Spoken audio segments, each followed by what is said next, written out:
اللہ والوں کا انوکھا انداز۔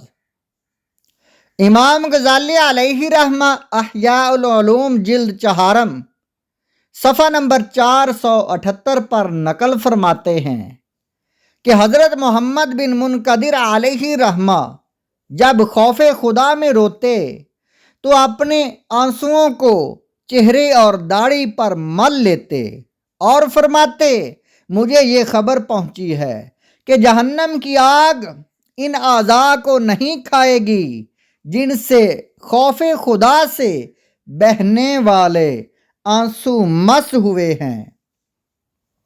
سبحان اللہ، کیا پیاری سوچ تھی اللہ والوں کی۔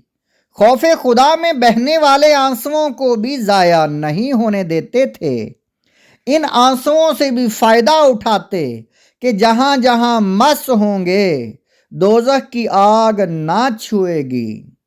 خوف خدا سے دل کا کانپنا۔ مسند بزار چوتھی جلد صفحہ نمبر 467 پر حدیث نمبر 1322 نقل ہے۔ نبی پاک صلی اللہ علیہ وآلہ وسلم نے فرمایا، اللہ تعالیٰ کے خوف کے سبب جب مومن کا دل کانپتا ہے تو اس کے گناہ اس طرح جڑتے ہیں جس طرح درخت کے پتے جڑتے ہیں۔ بلا حساب جنت میں داخلہ۔ احیاء العلوم علیہ رحمہ اپنی کتاب احیاء العلوم چوتھی جلد صفحہ نمبر 479 پر حدیث شریف نقل فرماتے ہیں۔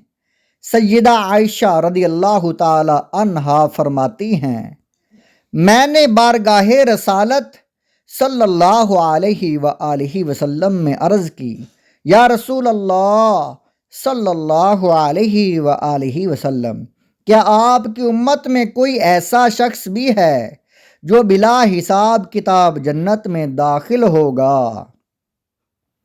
ارشاد فرمایا، ہاں، وہ شخص جو اپنے گناہوں کو یاد کر کے روئے۔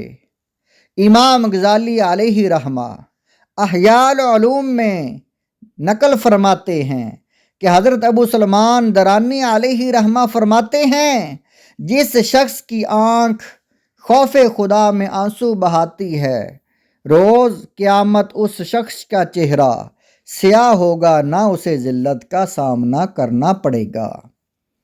جب اس کی آنکھ سے آنسو بہتے ہیں تو اللہ تعالیٰ ان کے پہلے قطرے سے دوزخ کے شعلوں کو بجھا دیتا ہے، اور اگر کسی امت میں ایک بھی شخص خوف خدا سے روتا ہے تو اس کی برکت سے اس امت پر عذاب نہیں کیا جاتا۔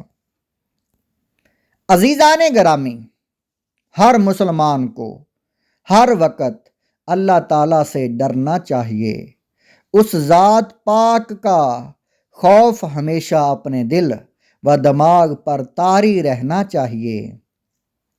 امت کی کشتی کو ترانے والے، امت کو بخشوانے والے کریم آقا صلی اللہ علیہ وآلہ وسلم خوف خدا میں اس قدر روتے کہ سینے سے ایسی آواز آتی جیسے ہنڈیا ابل رہی ہو۔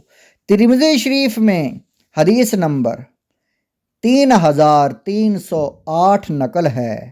نبی پاک صلی اللہ علیہ وآلہ وسلم ارشاد فرماتے ہیں، سورہ ہود اور اس جیسی صورتوں نے مجھے بوڑھا کر دیا ہے۔